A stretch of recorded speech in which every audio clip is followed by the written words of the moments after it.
Welcome, everyone, to the Equity and Hospitality series brought to you in collaboration with the James Beard Foundation, Queer Food Foundation, and JBF nominated food writer Rax Will. My name is Shamika Leacock. I serve as the Associate Director of Community here at the James Beard Foundation, and my pronouns are she and her. The Equity and Hospitality series is inclusive of webinars and networking events to discuss the value and importance of equitable and inclusive practices in the culinary industry that support the LGBTQ plus community. This week, we've been exploring best practices for both employees and employees and customers. JBF's mission to create, support, and elevate the people behind America's food culture and champion a standard for good, particularly for equity, is why this series is so important, more now than ever. During today's webinar, you'll learn from our moderator and panelists of ongoing workplace barriers and successes that may be unique to the hospitality community. We'll also share tangible resources and practices for you to either introduce or continue to implement, whether it's front of house or back of house. So before I introduce you to our moderator for today, just want to remind you that as you're joining us, please use the chat feature to ask any questions or leave your comments. We want to hear where you're from, so please let us know. And we will have a short Q&A session, a portion towards the end of the panel discussion. And we're recording, so we're looking forward to sharing both Tuesday's webinar if you joined us or you're joining for the first time today. Both of our webinars will be available on the JBF and QFF website. So we'll let you know when that's all available. So on to our esteemed panelist and our moderator. I'm really excited to introduce you to Rax Will, one of our collaborators and moderator for today. Rax is a JBF nominated food writer based in Los Angeles.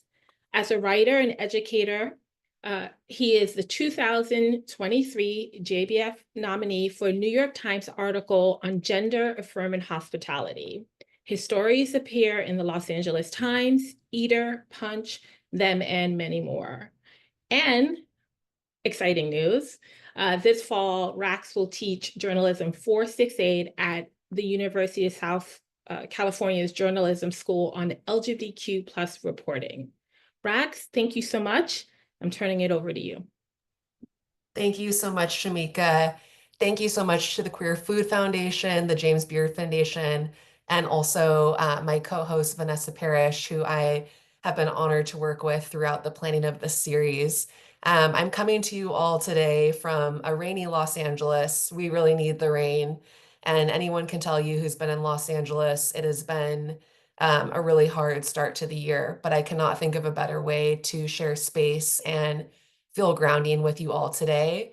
I am so thrilled at the lineup of panelists that we have, people that I've had the honor of interviewing, of calling friends, of eating at their restaurants. So without further ado, I'd love to start with introducing you all to Blake Sondell Cole, a Bay Area native who, when I interviewed her, told me that she's been working in restaurants as long as it's been legal, 25 if you count childhood.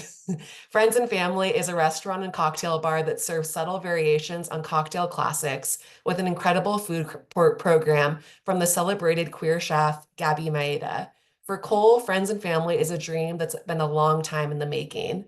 In just 5 years, that dream has not only turned into reality, but they've also been named one of the top 50 bars in North America, been a James Beard semifinalist for outstanding bar programs, and been featured in Bon Appetit as part of Oakland's queer food capital. And not to brag, we actually have the editor of that package on this panel too, who I'll be introducing you to shortly. Friends and Family is a queer inclusive space that regularly hosts community events, pop-ups, and art openings. It's a special space that prides itself on being an uplifting and welcoming for staff and guests alike. And it's a place that I have felt amazing hospitality as a guest with friends celebrating birthdays, anniversaries, and more. So please give it up for Blake Sondell Cole. Next, we have Chala June, all pronouns, a dear friend, a writer, chef, and cultural artist based in Brooklyn, New York. Inspired by the rich storytelling legacies of their Congolese and Black ancestors, Chala's work seeks to examine the ever-shifting landscape of popular culture through a deeply personalized and off-politicized lens. Ever since graduating from Emerson College with a BA in Writing, Literature, and Publishing in 2018, Chala has emerged as a multidisciplinary artist whose storytelling has come to life through magazines, podcasts, public speaking, dining experiences, and more. Formerly the associate print editor at the award-winning Bon Appetit magazine, Chala is currently a self-employed freelancer working to create an intentional dialogue about culinary culture across the African diaspora. Please give it up for Chala June. And last but not least, coming to us from their office, aka the pantry at Cafe Mutton, we have Shaina Loew-Banayan, the chef and owner of Cafe Mutton in Hudson, New York. They are also the author of Elegy for an Appetite, a memoir about starting a career in cooking while living with an eating disorder. A dear friend who recently hosted both of my parents at Cafe Mutton over the holidays. A beautiful meal, and we're so happy to have them here with us, Shaina Loew-Banayan. So I'm thrilled to kick off the conversation with these panelists. As you all know, today we're really focusing on how to create an inclusive environment for customers. And as restaurants emerge as more of a sanctuary space for guests, this is more important than ever to create safe and welcoming experiences to the many diverse customers that our panelists welcome and that all of you as the audience members may also welcome into your restaurants as well. So as my first question, this is directed to Shaina and Blake, both restaurant owners. Both of you serve a diverse customer base. How do you provide inclusive hospitality to your unique community? And also, how do you define inclusive hospitality in your spaces? And I'm going to let Blake take this first. Okay, so I had like a million notes on this, and there's so many ways to kind of go. And I get a little overwhelmed with like where to start. I think as I was sitting with this question and really thinking about it, there's a bunch of things that we do here in terms of being super conscientious of our language and just like from the jump, how somebody is greeted when they walk in here is kind of an immediate, I mean, should be inclusive. Everything that I was taught in this industry for all of my years working in it is like very gendered language, very classist, all of the things that you have to basically unlearn and then recreate new steps of service essentially. But I was thinking also about like in my experience working at all, you know, fine dining restaurants and different bars and places in the city, how much like code switching is part of the, like as a server, as a bartender, I would constantly kind of be in and out of my vibe with people. And that when you knew your people, you would be one way with them. And when you weren't with your people, you would be another way with them. And I'm like, we are the antithesis of that. You're in our space. This is who we are. You welcome us as much as we welcome you. So a lot of things here, I think, start with the staff being in wholly themselves. Obviously educated, knowledgeable, professional, but very much influencing the type of service they give is like what they're wearing, who they are, not kind of fitting into a role here in terms of how they appear. And then language is super important. Like, I can't tell you how many times my partner and I have been out to dinner or at a bar and we get, hey, ladies, how's it going, ladies, ladies, ladies, ladies. And I am cis and I, you know, identify as she, her. And even that like really stresses me out because immediately it puts me off. And then the dudes next to me will be like, hey, boss, what's up, brother? It's like this complete immediate hierarchy that can put you off immediately. And so that's one thing that we always kind of instill in everybody immediately is like, what kind of language are we using with people? And making sure it's as inclusive as possible. And also there's like a million things that you can do in a physical space that kind of flags or signals what kind of space you're in. And it's not always just a rainbow flag on the front door, you know, like that can only take you so far. But it's the kind of books and that we keep around here. It's the artwork that we have on the walls. It's the language on the menus. It's who's working here. It's all of these things that kind of be like, that can kind of signal you're safe here, you're good here. And if you're not in line with this, then maybe check yourself a little bit and get comfortable, because this is what it's going to be. I think that's my long-winded. I love it. And you can see it and you can feel it the moment you step into friends and family from the front door. If it's a time when IDs are being checked, that's always a safe experience, to a message on the menu saying refer to us and everyone around you with gender neutral pronouns. And Blake, before I pass it over to Shaina, just in a sentence, in a word, in a vibe, how do you define inclusive hospitality? Well, I don't know that I can define it in a sentence. I think it's also something that's like constantly evolving, because what our ideas of inclusivity are, it's growing. And the number one thing is inclusive hospitality should embody listening to your guests and to your employees, and always keeping like an open heart and an open mind, because it's never just going to be one thing. It's always going to kind of be building on top of itself. I love that. Thank you, Blake. Thanks for starting us off. Shaina, I'm going to pass it to you. How do you welcome people into Cafe Mutton in Hudson, New York? I've seen babies, I've seen dogs, I've seen grandparents. You have a beautiful lesbian bar night that you host now. Tell us how you welcome your diverse base of customers.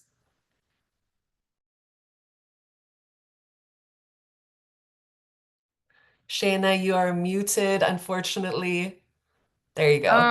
Can you hear me now? Okay, thank you. I am not such a Zoom head, unfortunately, but here I am. Yeah, thank you for asking that question. We do have such a diverse customer base, and it's awesome.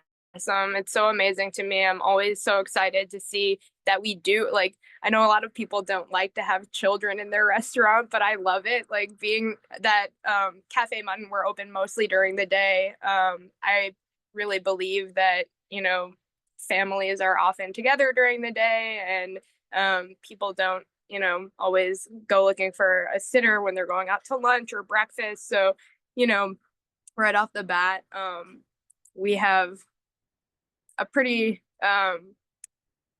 lively dining room situation, and I love seeing that people feel comfortable doing that. I think a lot of times, I mean, I'm specifically speaking about children right now, but you know, people have a lot of anxiety when they dine, when they go out to a restaurant in general, for many different reasons. And I think, you know, what we were just talking about, people can be anxious about going into a space and feeling, you know, curious if they're going to be able to be themselves. People can also feel anxious about whether it's going to be okay to have their young kid with them. You know, people can be anxious about their level of comfort, if they have specific needs in your space. So, you know, it always signals to me that we're providing an environment where people feel like they will be taken care of when we have a diverse customer base. And I think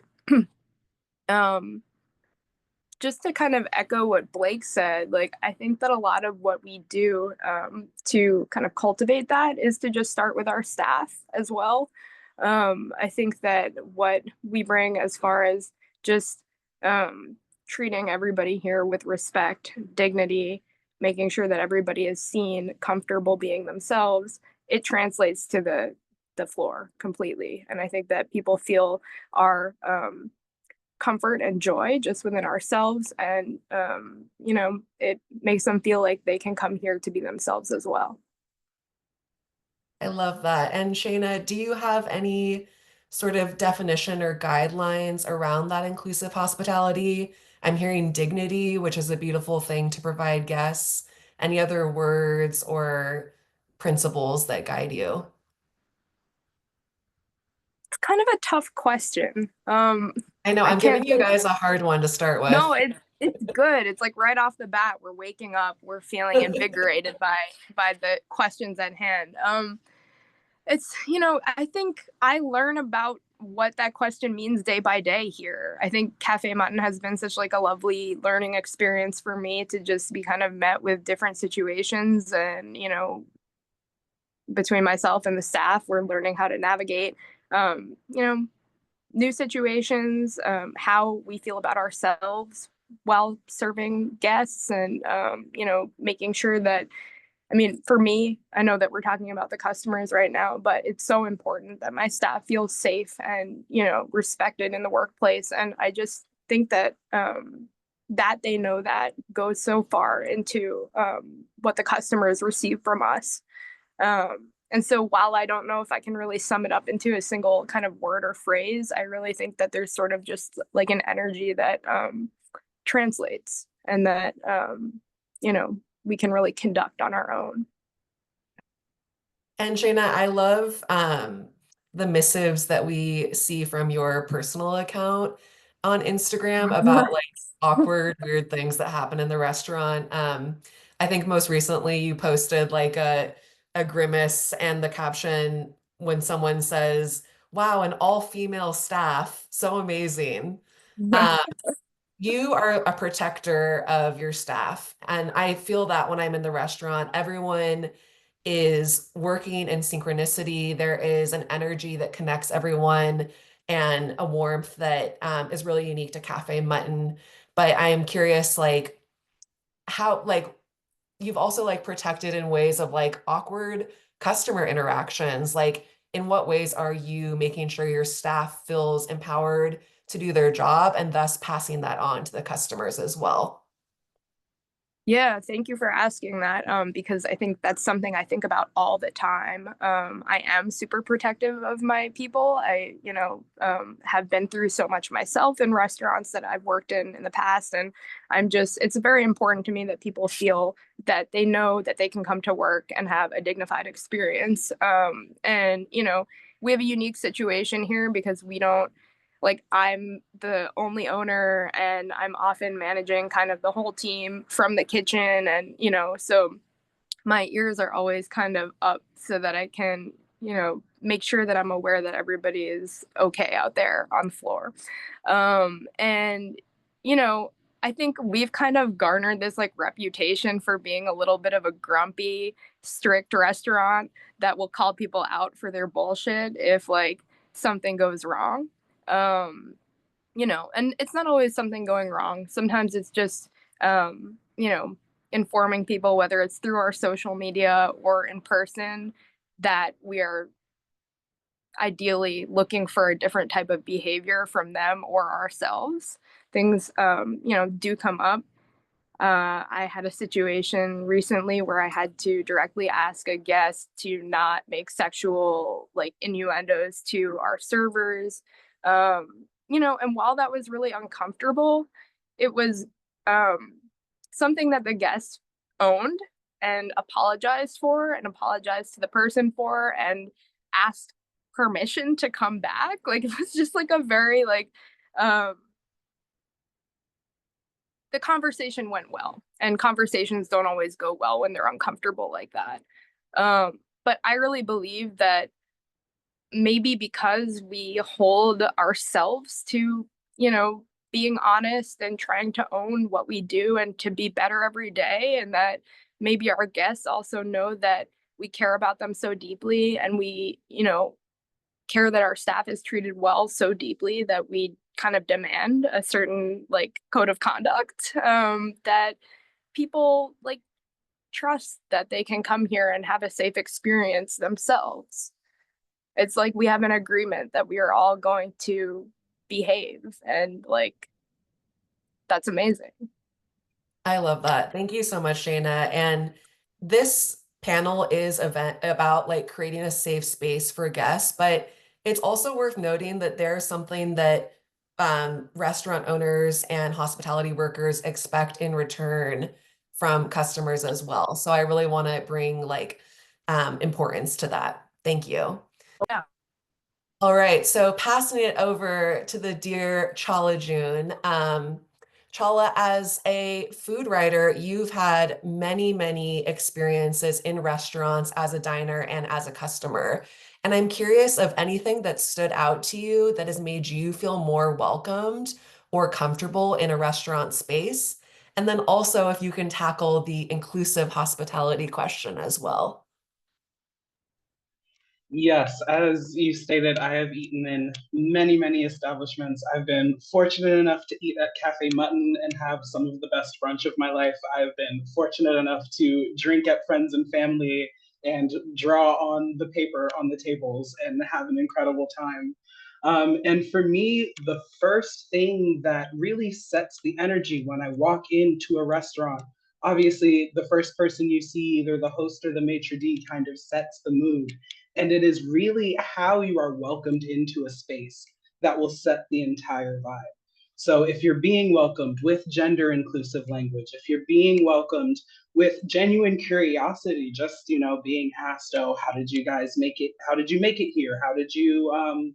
How was your trip to the restaurant? Is there anything we can provide for you to make you feel comfortable?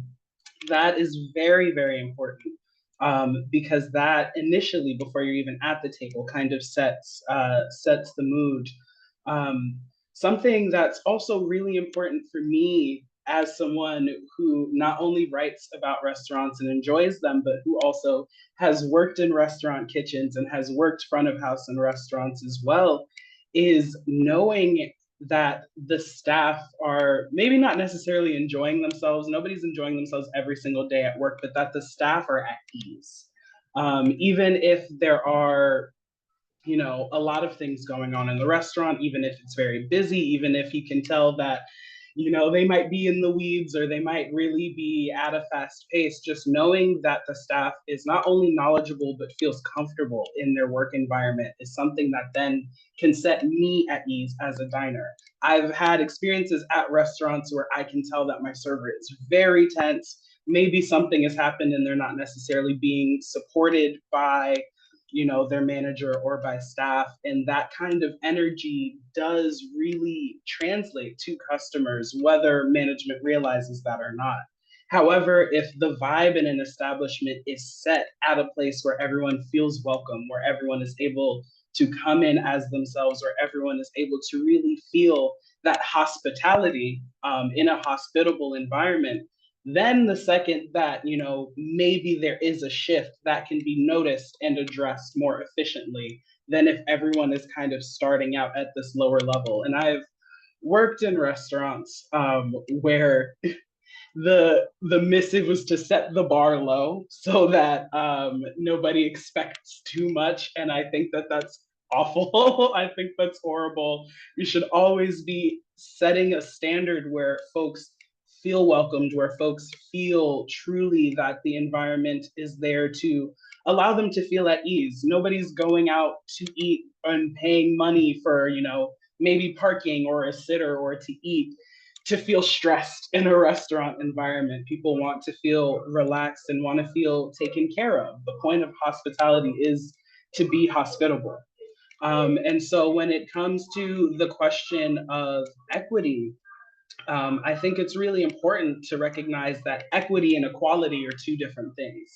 And equality is very much so this kind of idea that we have of treating everybody exactly the same, whereas equity is really about meeting people's needs and meeting people at their individual level. And so I love what both Blake and Shaina have said, that it's something that is constantly evolving. Different folks will have different needs on different days. I can show up one day and have certain needs in a space and show up another day and those needs have kind of evolved based off of mood. And so it's really important to be adaptable, to be flexible, and like Blake had said, be willing to listen and actually actively listen.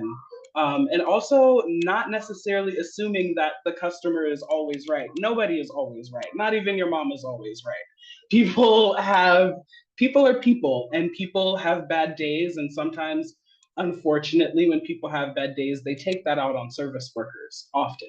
And it can be really encouraging to me to see when maybe there's another customer in an establishment who might be acting out of pocket, And to see that, staff and management are handling that in a way that brings the environment back to a safe level for everyone. Because I'm not going to feel comfortable in a restaurant where I know my server is being harassed by someone and nobody's doing anything about it. That's going to change my perception of the establishment and my perception of how well the staff are being taken care of. So being able to really listen and really adapt, I think, is crucial when it comes to setting that standard of equity. Thank you so much, Chala. And do you want to tackle what inclusive hospitality means to you? I think I touched on it a little bit, but for me, it means really being able to meet each customer at reasonably at a level of respect and at a level of mutual understanding. Obviously, you won't be able to meet every single need and demand of a customer, considering whatever limitations the restaurant and the staff have, but it's really important to be able to know that as a customer that I can come into a restaurant and maybe I'm having an awful day, maybe I am having the worst decision paralysis, and I can talk to a server who is knowledgeable, who feels comfortable just not only listening, but really being able to take the reins and maybe suggest dishes because I'm having a tough time choosing, or maybe just really create an environment where I can sort of leave whatever I came in with at the door and fully enjoy the experience and be present with the experience that's being created. I love that. Thank you so much, Chala. So I want to, we've been discussing gender neutral language in restaurants, and this is something that I reported on for the New York Times a few years ago. And when the article came out, there was so much horrible hate and dismissive comments on this article about the basic show of humanity that I think is just not assuming someone's gender, not labeling someone when they come into your restaurant, and just accepting people as they are. This was 2023, or yeah, 2023 when this came out. Now it's 2025, and the Trump administration in all government programs are asking people to remove pronouns from email signatures for fear of retaliation. Organizations that work with the federal government are being asked to remove pronouns from email signatures as well. So this small thing, this small basic show of humanity is now being weaponized. And I know many restaurants like Friends and Family on the menu ask for people to refer to staff with gender neutral language. As Blake mentioned, please don't call us ladies when we come into your restaurant. Just be cool. You don't have to label someone as soon as you make a connection with them.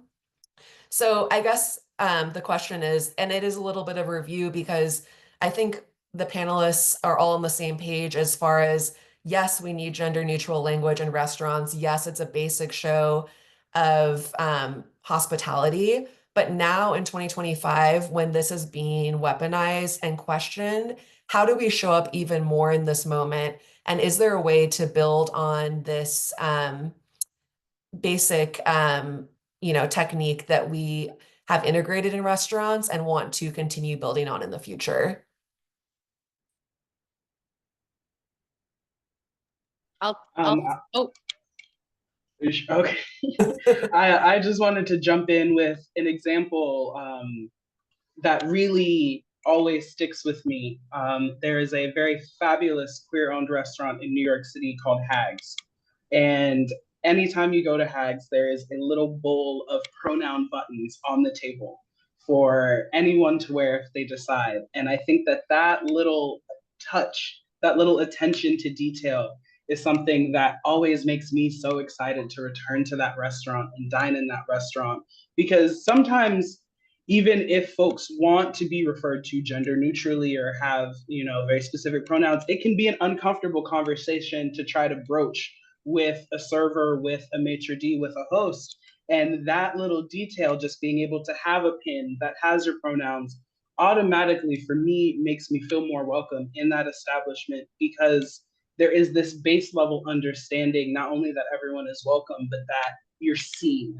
And it's one thing to feel welcomed into establishment, but it's another thing to genuinely feel seen as your full self. And I think that that's something that also comes with really properly training staff to be attentive. And attentiveness is crucial in any sort of hospitality environment, not just based on equity and making customers feel comfortable, but also safety.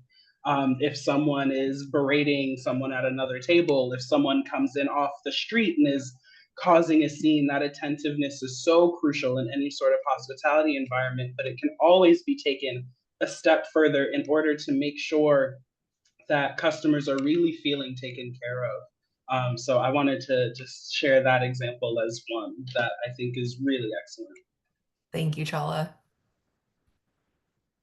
I was gonna say that, first of all, like by us having, you know, this little section on the menu that says like, please use gender neutral language, that is really to like set a standard here for everybody. But I think it's also with the intention of like, this should kind of be the standard everywhere. And we're definitely a queer space, like we're queer owned, you know, 99% of our staff identify as queer. We serve a much broader group of people that come in here. And it kind of, for some people, it can be a learning opportunity to be like, oh, I should be aware of that. Maybe I'm totally only around cis straight people all of the time, and I'm not like clocking this in the way that I should be. So I think that we like never even got to the norm of it before you know, before this kind of retraction.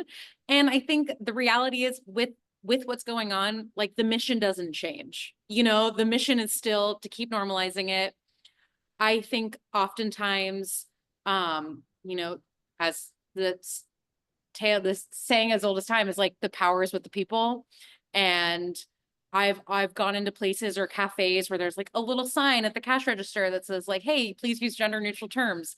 And I think to myself, like, that a staff member probably made that, you know, like, and so if I've had people reach out to me asking for me to just send the menu to them so they can show it to their boss and like suggest it to the owner or the boss of where they work. And I think we just keep going on that. Like we just keep sharing these very specific tools that everybody can use to make their places safer, that certainly don't need to just be in queer spaces. They need to be everywhere. And, you know, restaurants, bars, music venues, like we set the culture, you know, we set the social vibe. And even if from the top down, they're eradicating language and they're making people invisible, like we'll still keep doing it. And small businesses will still keep doing it. Artists will still keep doing it. And our power isn't being taken away because we're not going to let anybody do that. Or we're not going to, I don't know, there's kind of blinders to like keep the mission focused, you know? I love it. Thank you, Blake.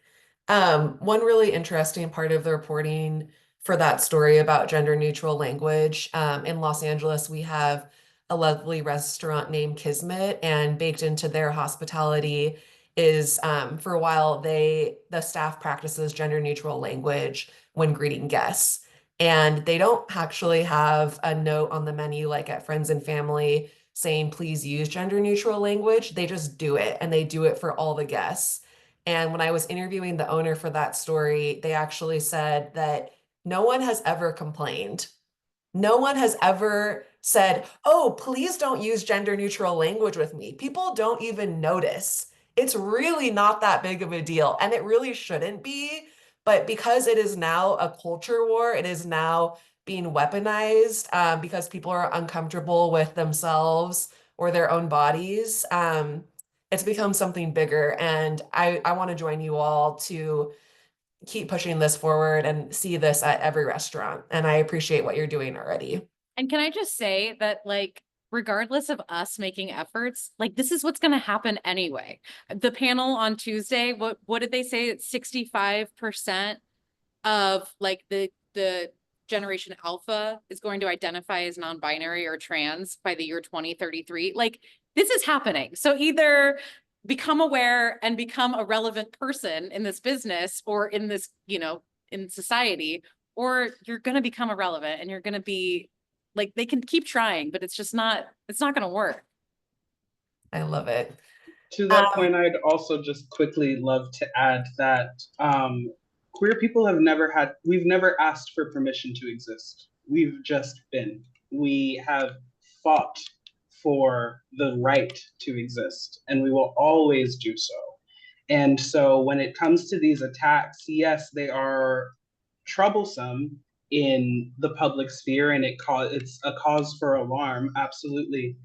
But like said, the power rests with the people, and as queer people, we've never just been handed anything easily. We've always had to fight for it. And so in making sure that hospitality spaces are doubling down on their use of gender neutral language, on their inclusivity policies, on their equity, that shows that we're not willing to preemptively give leeway to the folks that want to strip our rights away and make us invisible again, because we're not going anywhere. We've always been here and we're always going to be here. On that, yeah, totally. I was just thinking that a lot of times when there's pushback, people are really just afraid. And I think that sometimes people really just, you know, they say things before they really know what they're saying. And I think sometimes it can be really frustrating and just like, you know, triggering to have somebody push back when you're just trying to live your authentic life or let your staff live authentically. And, you know, I get really riled up, you know, when there's somebody challenging me. I had a situation where a family member of mine brought a friend here and he told his friend, oh, you know, Shaina uses they, them pronouns. And the guy said, I'm 70. I'm not going to learn what that is. And I'm like, this is my fucking restaurant. Like, what are you talking about? But like, at the same time, you know, I'm like, maybe he walked away and he thought about it again. Like, maybe he knows what this is now. Like, I think there's a lot more compassion in people than people would like to admit that they have in them. Thank you. Really appreciate that. So for our next question, I would love everyone to chime in with any facilities or accessibility issues that you've encountered in restaurants that you've seen an actionable or a meaningful response to. One that I love at Friends and Family is there's menstruation products in all the bathrooms. Just a really simple way of showing hospitality to customers and thinking about accessibility. Feel free to chime in when you've thought of something.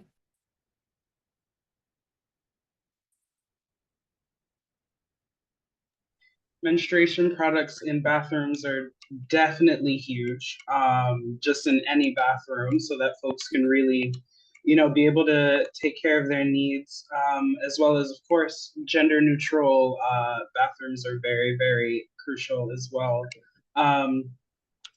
Just to kind of bring back the example of Hags, because it is another excellent restaurant, in their bathroom, instead of a traditional mirror, they have a funhouse mirror, which was very it's kind of wavy and distorts how you look a little bit, which is a funny thing, but it was also very intentional by the owners because they recognize that a lot of queer and trans people deal with body dysmorphia and dysphoria. And so sometimes just looking at yourself in a mirror can be something challenging. So they took that and spun that on its head and made it this very fun thing where you can take the most ridiculous looking mirror selfies in this wavy funhouse mirror, but it's also that level of intentionality. And also something that in just the broader conversation of accessibility, ramps.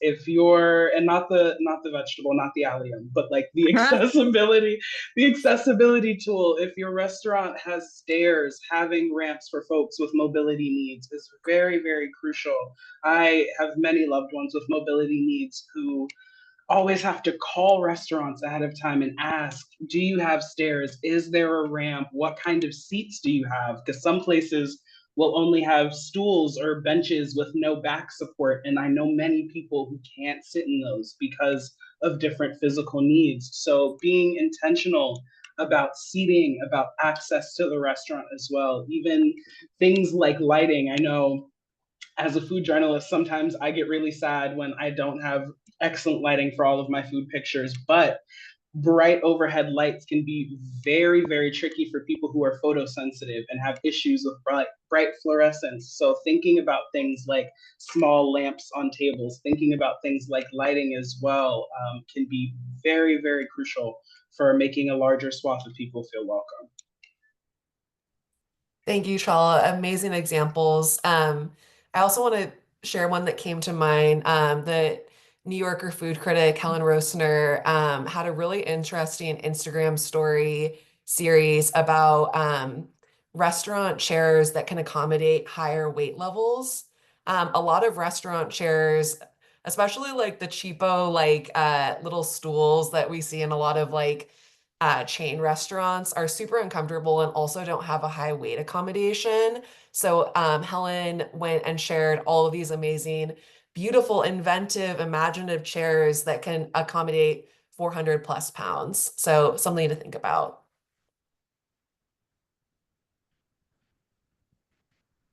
When I think about this, I mean, I will say that any owner or operator of a small business, like, I can only think of so much at one time. You know what I mean? Like, it's really impossible to like think of everything ahead of time. And so for me, it kind of goes back to that listening element, like hiring people who have different perspectives, who can participate in the conversation and give feedback to you to be like, hey, do we have this thing? Because this is something that affects my life, or this is something that affects my family member's life. I feel like that's so important for small businesses or large businesses to just kind of have employees or management or surround themselves with people that are offering different perspectives, that are offering kind of insight to be like, where did we miss? Because you're inevitably gonna miss something. I don't know. That was just something that kind of came up for me, is that a lot of the things that we've implemented here have not just been like, oh, I have this great idea, I have all of them. No, it's like they're from everybody that works here, and it's constantly adding on to it, you know? Thank you. Shaina, do you guys have booster seats or like high chairs? We do have a couple of high chairs. Okay, there we go. A lot of Yeah. restaurants do not accommodate kids. What's up with that? I'm really What's up with curious. that? Like, because I have a lot of friends that are starting to have kids, and like several people have told me that like they'll go to a restaurant and like they'll have to just hold their baby and try to eat and try to feed the baby. And I'm like, that's hell. Like, it's already hell that you even like have to wake up every day and like live your life. That's challenging. And instead of, being able to go somewhere and put your kid next to you, you're like juggling them. But yeah, I mean, we have the high chairs. I don't see the problem. I know they're a little bit ugly, but what can you do, I think they're beautiful. I love seeing the babies of Cafe Mutton. Yeah, it's cool. I mean, we see kids like grow up in here. People have a baby and then they start bringing them from like day one, and it's great. They're in the family. So cute. All right, so for my next question, specifically for Blake as a bar, but open to all, we have unique considerations as queer bars or just as bars when checking ID. This is especially salient right now when people are losing the ability to change their gender marker on their ID, people having X passports and losing the ability to maintain those passports.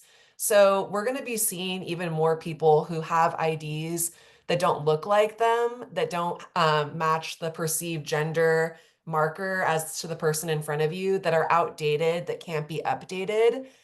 So I want to send this to you, Blake, first. You guys have done a really great job about being really accommodating and welcoming, knowing that these issues happen, especially at queer bars, when ID is not an explanation of personhood, and it shouldn't be, but we have to do it to be compliant. How do you make people feel more comfortable with ID checks at your bar? I mean, I think the number one thing is that it's like everybody gets taken the same amount of time when we're looking at their ID and we're looking for specific information on an ID. And if there's ever any question, it's last name and birth date. You know what I mean? It's just, let's get to the facts rather than trying to focus on something else. The biggest thing, because we do check IDs for some nights and for some events, like at the door, but it's usually just part of service now.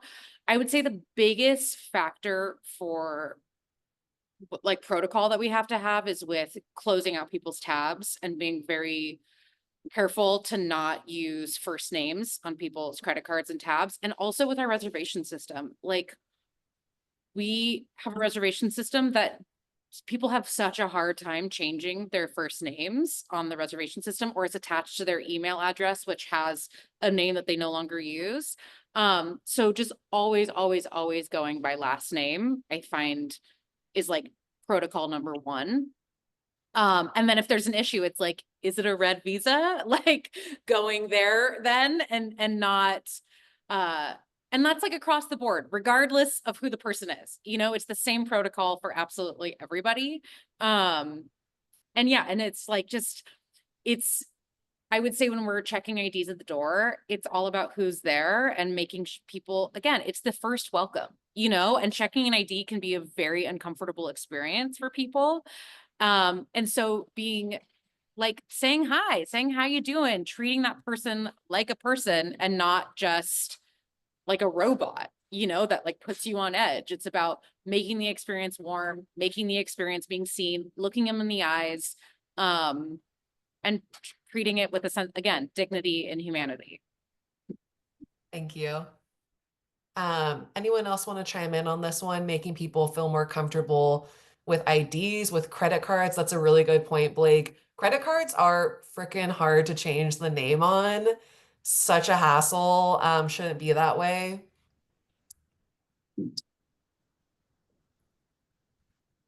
Shaina, how do you handle it at Mutton? I know you guys use Resi. I think, Blake, do you use Resi too?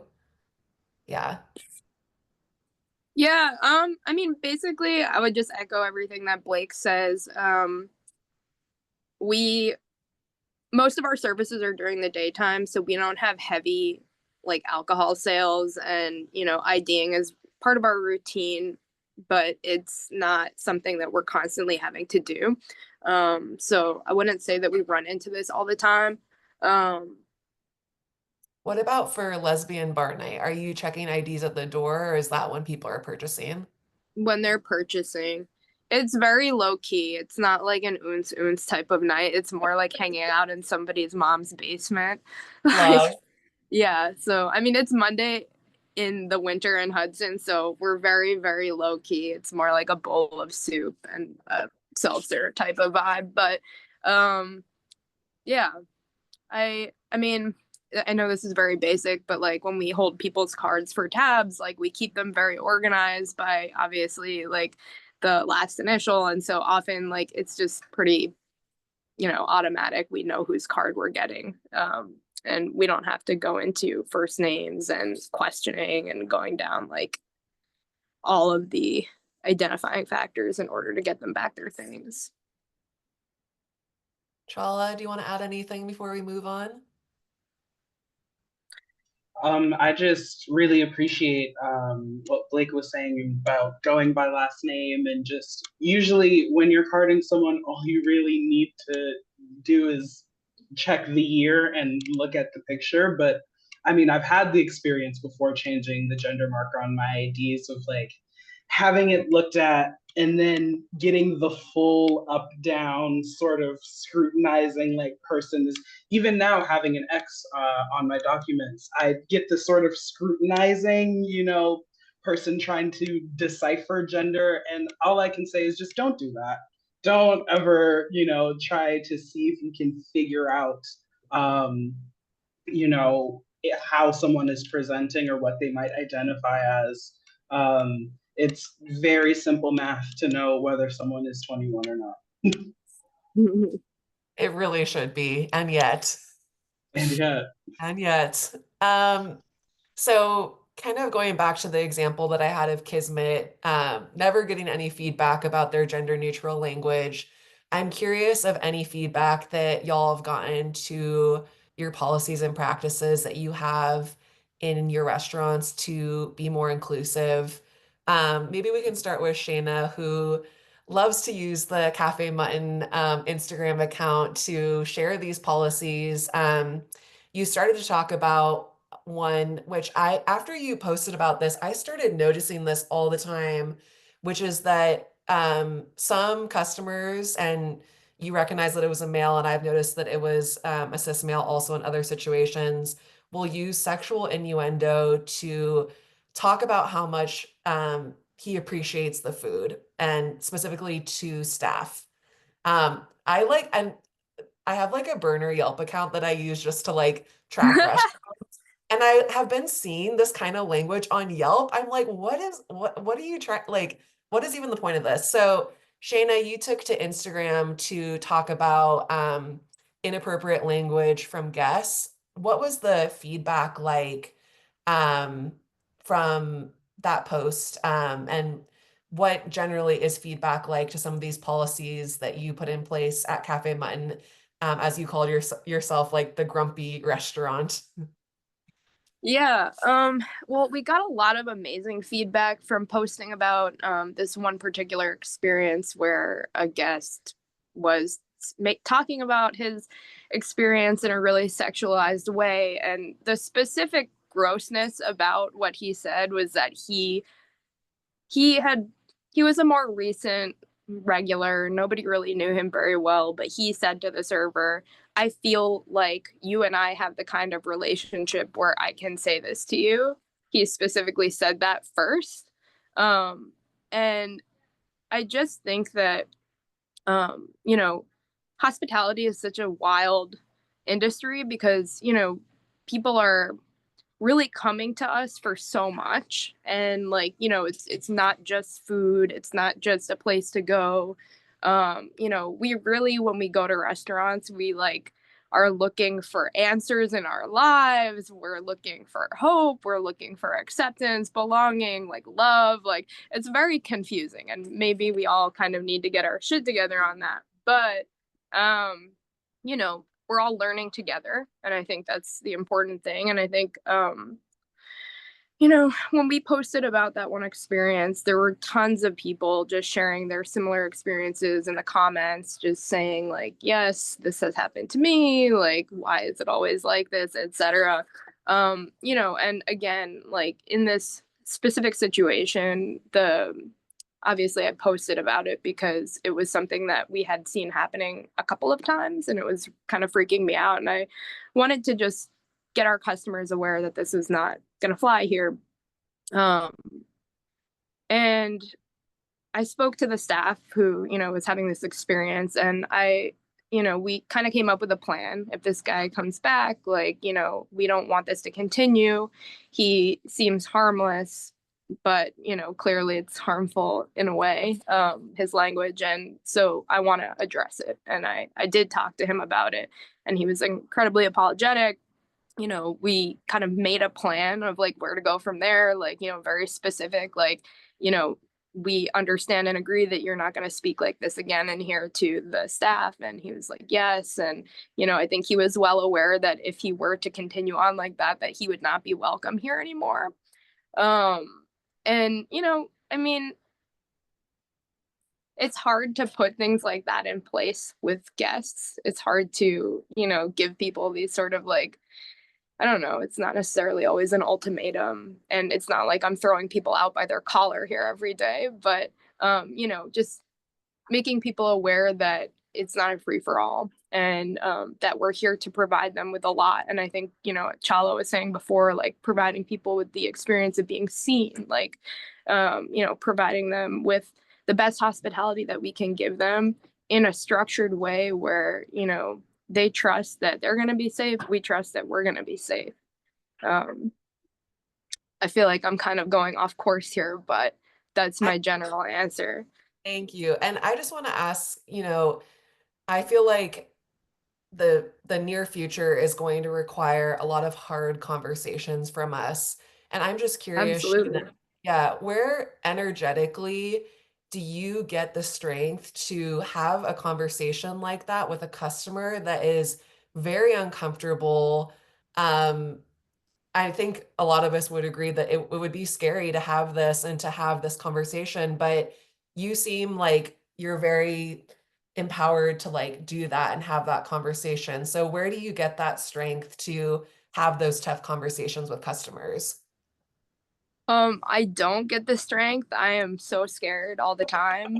I'm like right now with what's happening in the government, I'm like waking up every day and crying. But um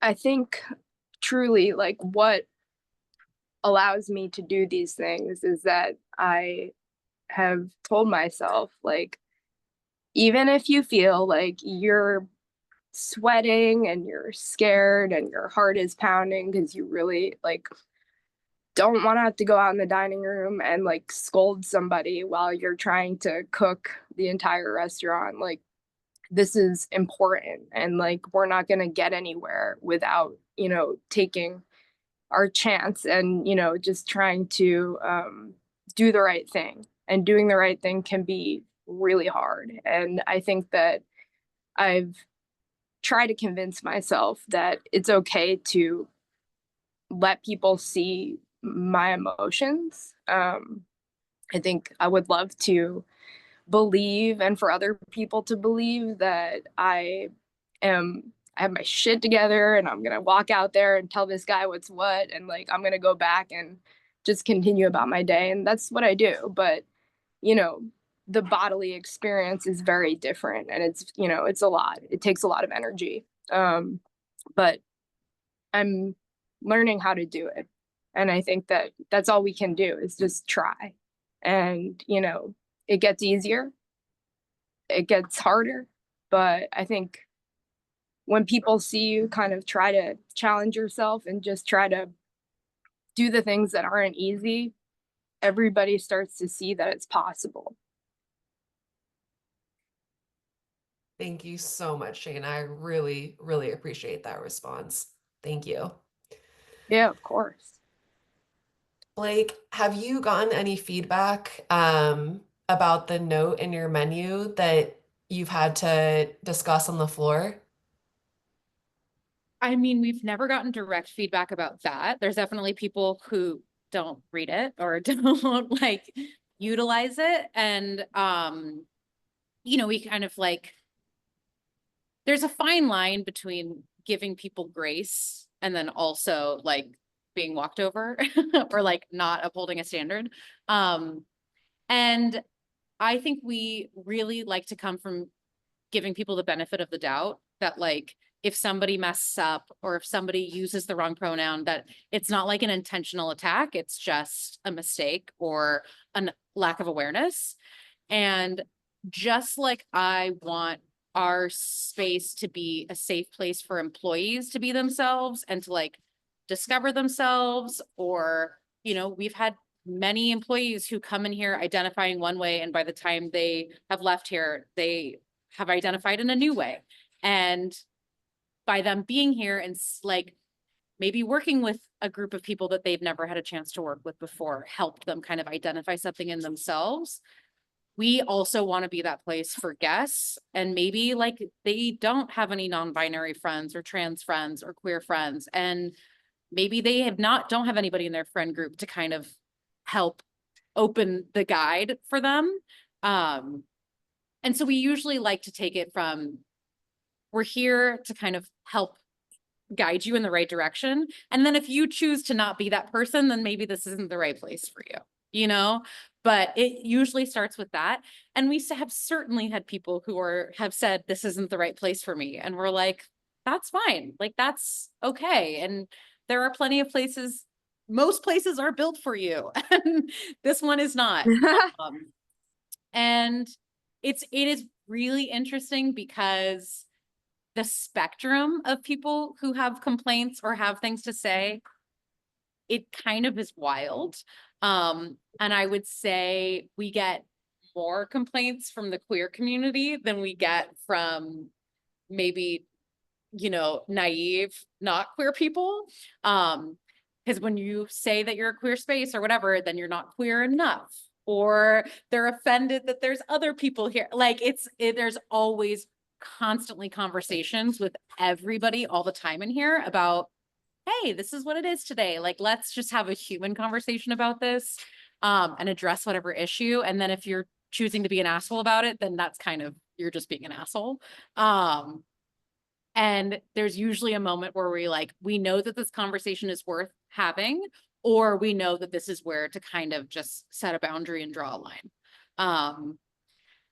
And luckily, like myself and one of our managers were both pretty like able to have head-on conversations. So if one of us isn't feeling it, we can kind of rely on the other one to kind of help each other out.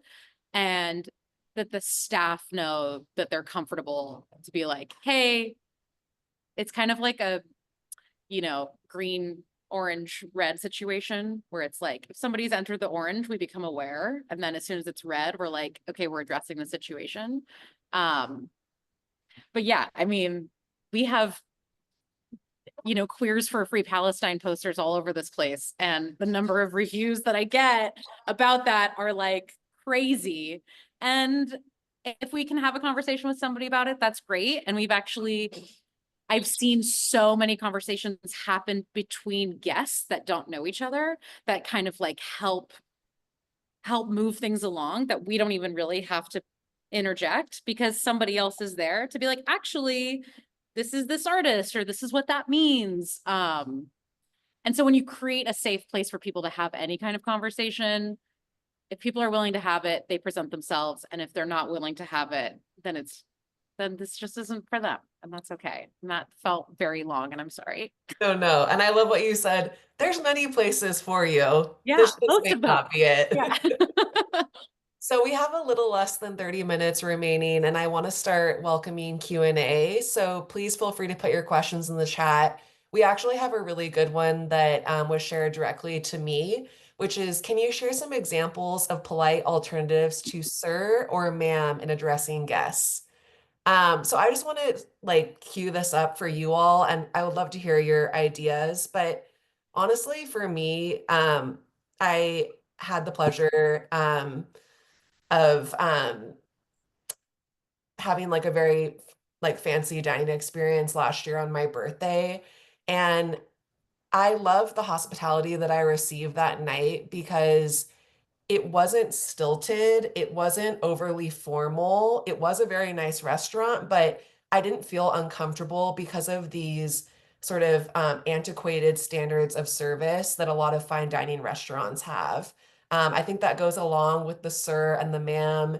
Anytime I hear that, I'm turned off. It's not like a welcoming way. I would never talk like that with my friends. I actually prefer a more casual, warm standard of service. And so something that feels really nice to me when I come to a restaurant is just immediate engagement in conversation. So, hey, welcome in. As Chala said earlier, how was your journey to the restaurant tonight? Is it still raining outside? You know, um, is there a place in the restaurant you're looking to sit? Just any way to engage that guest in conversation that's a recognition of humanity right away is far more welcoming to me than hello, sir, hello, ma'am. So I'll pass it off to all of our amazing panelists. I'm sure they have a lot of ideas about this, but how do you greet someone when they come into your restaurant?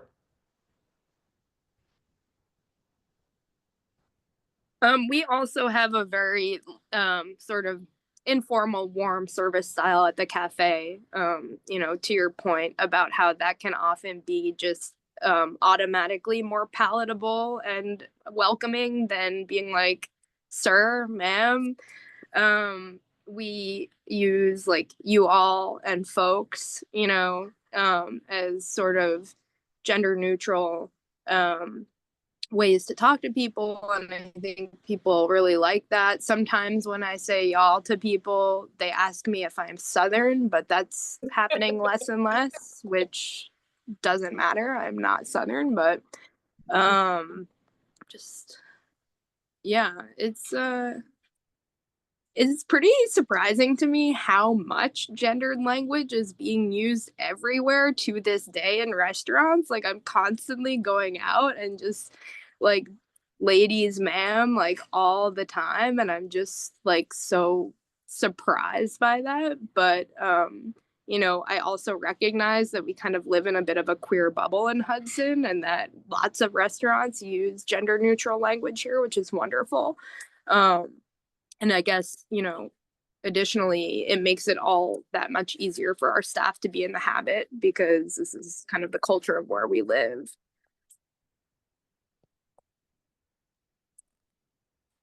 I mean, we definitely use folks is like the number one used term here for sure. Folks, friends. We do have one bartender who likes to use the term beloved a lot, which is kind of incredible. And it strangely is very charming. But yeah, it's just like, how are you? How are you two doing? I can't tell you the number of times that I've been at a place with my partner who is very mask presenting, and the number of times that people use lady for her to like kind of overcompensate to be like, I see you're a woman. Like, I see it's so crazy to us. And we're like, just how do you stop? Can you just stop right now? So yeah, I mean, folks, friends, y'all, I would sound like an idiot saying it, but I'm sure you sound very charming saying it. I don't think so, but I'm doing it anyway. Yeah, and just addressing individuals as an individual, and regardless of, yeah, the sir, ma'am. Nobody wants to ever be called sir or ma'am. Yeah, I agree. Sir or ma'am can definitely be off-putting because also sometimes I feel like it ages folks. And even when I've worked as a host before, I've had certain women come in who have said, "Oh no, not ma'am, I'm not that old." They can be a very aged thing as well. I love friends. I love just guests. Just anything that can make folks feel welcomed, anything that can address folks collectively. I love to say y'all, but that's because I do have Southern grandparents, so it comes out. But just any of those terms, I think that there's also a lot of space for creativity. I think beloved is brilliant. I think there's a lot of space for creativity that folks haven't necessarily allowed themselves to lean into, that there's room for experimentation when it comes to that kind of welcoming, warm, gender neutral language. And I think that folks should just really go for it, honestly. I'd rather someone go for it and not use sir or ma'am than I'd rather get called beloved and be like, oh, I don't know how I feel about that, rather than, get sirred or ma'amed in any particular way. I also love beloveds. I've also been calling my friends angels recently. I think I texted Chala that last week, like, hi, Angel, how are you doing? Checking in on you. Hey, maybe I love it. we can start using angel in restaurants. I literally last week had a group of middle-aged cis dudes that were here for a business meeting. That is not our normal demographic. And we were like, where have y'all come from? And I literally said, hi, angels to them. And they were so into it because I don't think anyone has ever called them that in their life. I'm like, you can fem it up here. It's okay. Relax. Yes. Get into it. I love it. We have a sweet question in the chat. Maybe you're working at a restaurant that is not queer and you want to host a queer or a lesbian night. What are some important considerations when organizing such a night? Shaina, I know that you organized lesbian bar Mondays at Mutton. What went into the planning of that and how did it take off? Um, hmm. It just did take off. I was thinking in the summertime that we were kind of, well, we're always lacking for shit to do up here on a Monday or a Tuesday. Everything is closed. It's very rough. So the question is always like, who's gonna do it? And so I wanted to do something fun. I wanted to find a way to connect people from different age groups that were queer. That's something that I would really like to do more. There are a lot of like elder queers in our community that I wish that I saw more often. And I often feel that that's a part of my life that's so missing. So that was kind of like my real, like, this is what I want to do. I want to connect people who may not always hang out. The lesbian bar thing, it was kind of a fast and loose thing. I mean, I love a lesbian bar. So I was just like, you know, hopefully everybody loves a lesbian bar. And you know, finding the way to kind of like market this to our people and make sure that all of our people knew that they were welcome and that this is fun and that this is how we're coining it, you know, and that we're making it a queer inclusive space for all of our friends. It's been a really interesting journey to kind of see what we want the lesbian bar night to be for us. And we've done a lot of different stuff. It's gone from being low key. We've had like trivia night. It just kind of depends on the vibe and it's very chill. So we're constantly evolving it. But I think just trying to make sure that our the stress that we're putting on it is just trying to bring people together. You know, I think right now in this slow time of year, I feel like it's very obvious to me that it would make sense to close that night, but I won't because I feel like if I hear people laughing in our dining room on that Monday night, I'm good. Like, I think we need that, even if it's 10 people. We had a super slow night like a couple of weeks ago, and like toward the end of the night, I think there were a few people who may have been a couple of Negronis deep, and the bartender put on, I don't know what the playlist was, but it was like the songs that you sing when you're a couple Negronis deep. And we really had like a full room of people just belting Bright Eyes. And I was like, I don't need money. Like, this is what I need. Like, this is what this is for. This is all I want.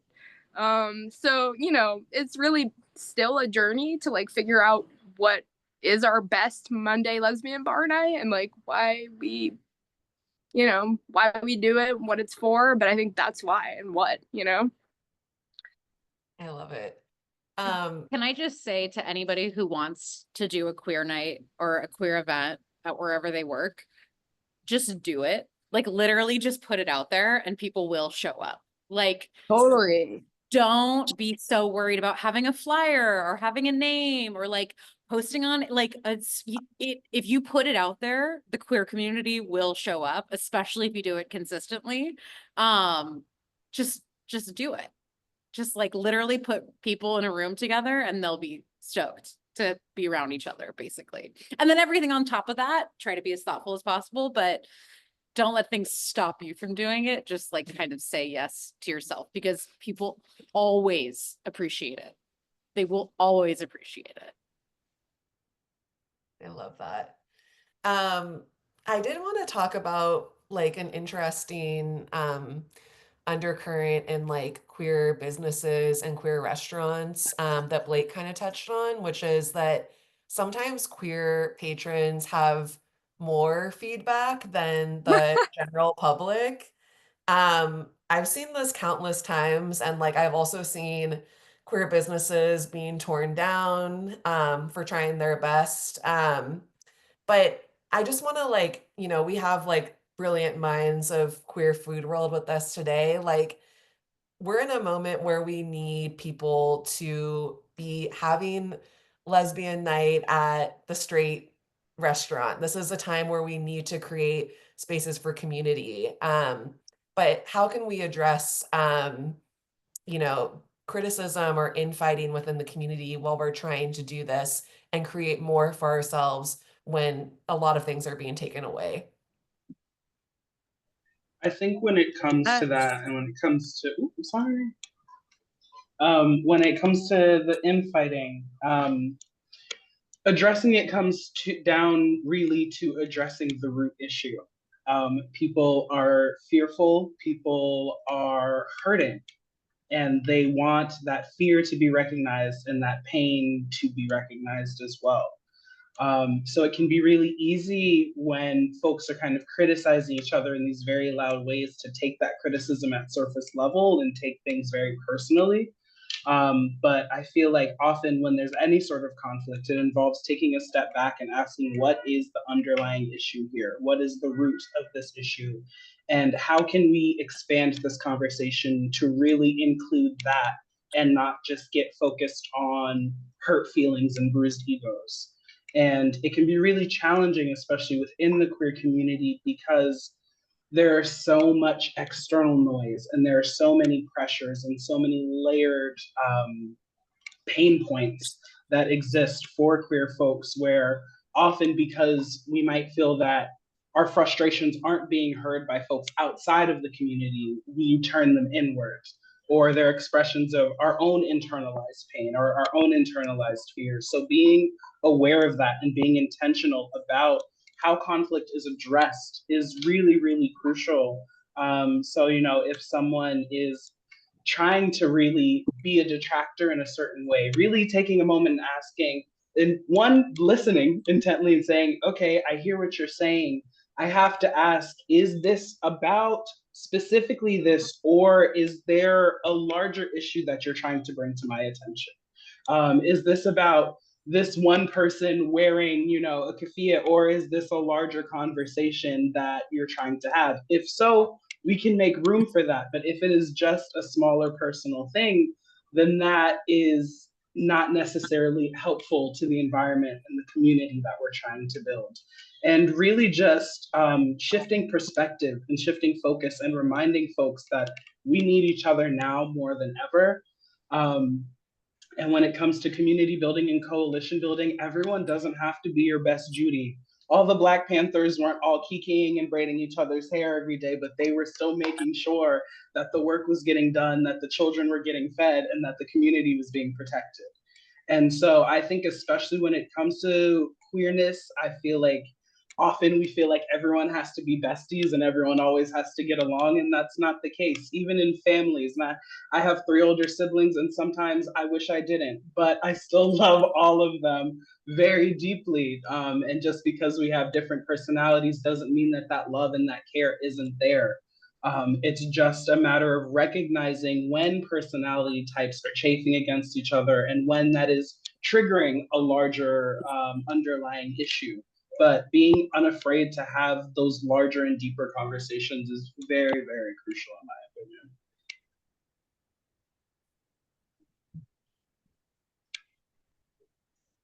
opinion. Okay, we have, oh, Blake, do you want to add something? I was just gonna say that, like, we get feedback for big, small things constantly, and definitely the way that we receive the feedback kind of affects the way we take Yes. it, or the way the feedback is given will affect the way that we receive it. Like, if you're sending me an Instagram DM that's like 5 paragraphs long, it might not be the best way to have a conversation, because I'm just not going to engage on that. But if you like, just a person. Like, this is a business operated by human beings. Like, we are going to make mistakes. We're not going to know how to do everything right all of the time.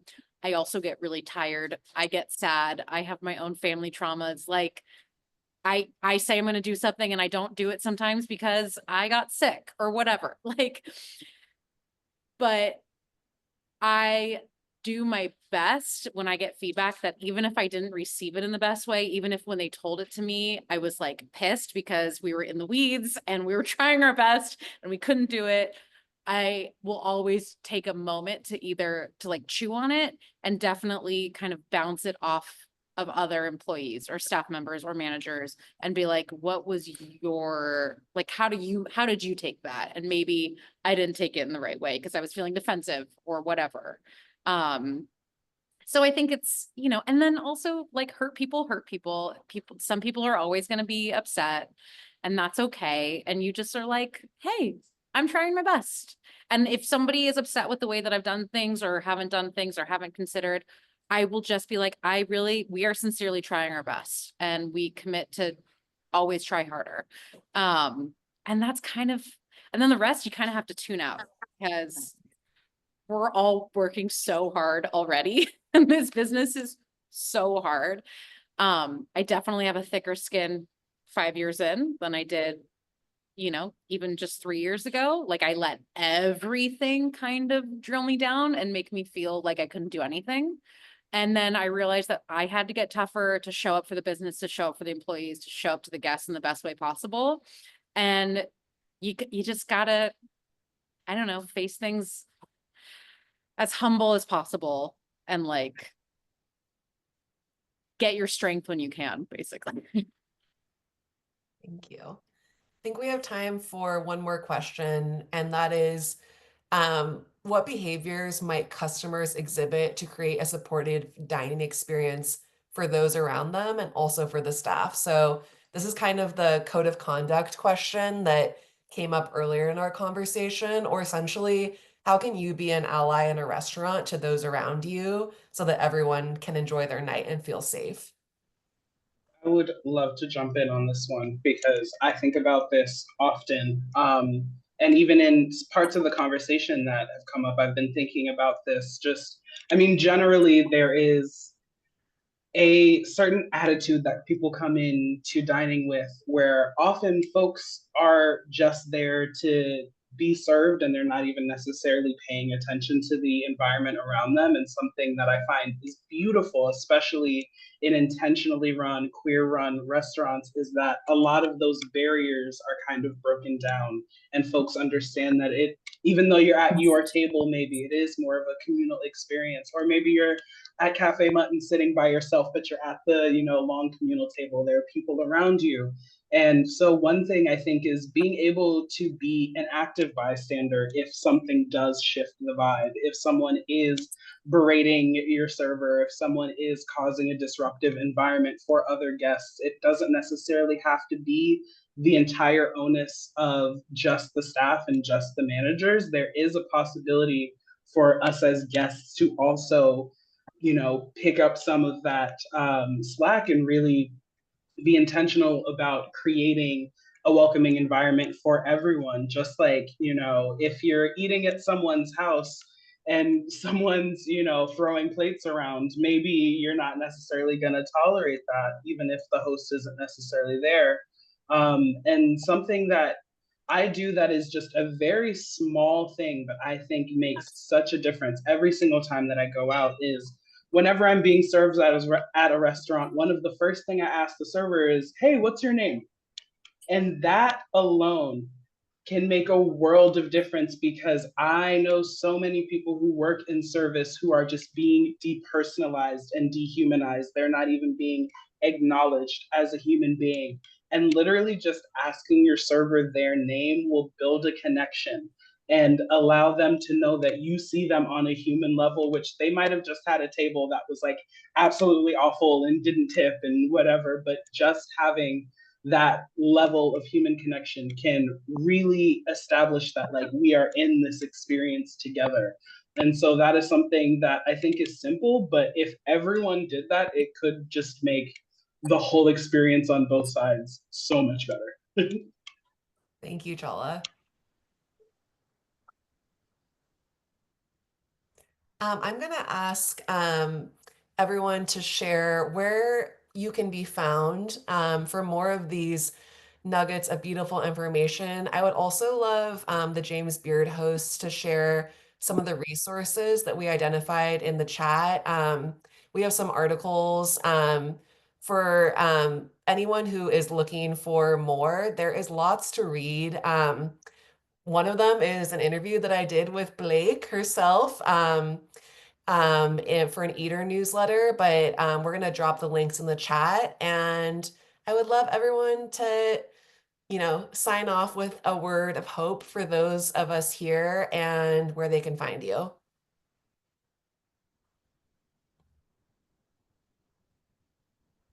Shaina, do you want to kick it off? Shaina, Yeah, where can they find the spicy Instagram? my spicy Instagram. I think both. Okay, all right. we got a little bit of two different kinds of spice. So you can follow the restaurant it's just at Cafe Mutton. CAFEMUTTON. There is some sort of spam account out there called Cafe Smutton, and that's not us at all. So not that one. And then you can follow me at _King_Button_. But it's mostly my cat. Yeah. Birdie. And then Birdie. As far as words of hope, I find that to be a challenging ask at a time like this, but I will say that, like, you know, throughout this conversation, I've been thinking a lot about, you know, how amazing it is what's already being done. And it's so nice to be a part of this conversation and to hear what everybody else is up to try to make hospitality a better experience for everyone, really. And you know, I just feel very strongly that, you know, sometimes it can feel like we have so much to do when things are bad, and that we have to really push and push and push. And I think, you know, judging by this conversation, it sounds like a good amount of the work is being done already, and staying consistent and just, you know, it's like building a muscle, like just doing it every day, not giving up, like just trying to continue to create these safe and fun places for our friends and people that need them, I think is just what we need to be focusing on. Just doing that day in and day out, and just being unwavering, even though things are going to be harder and harder in the next few years. Thank you. Blake, you want to chime in next? You can find us on Instagram at Friends and Family Bar. That's really the only social thing we're part of. Yeah, I mean, words of encouragement.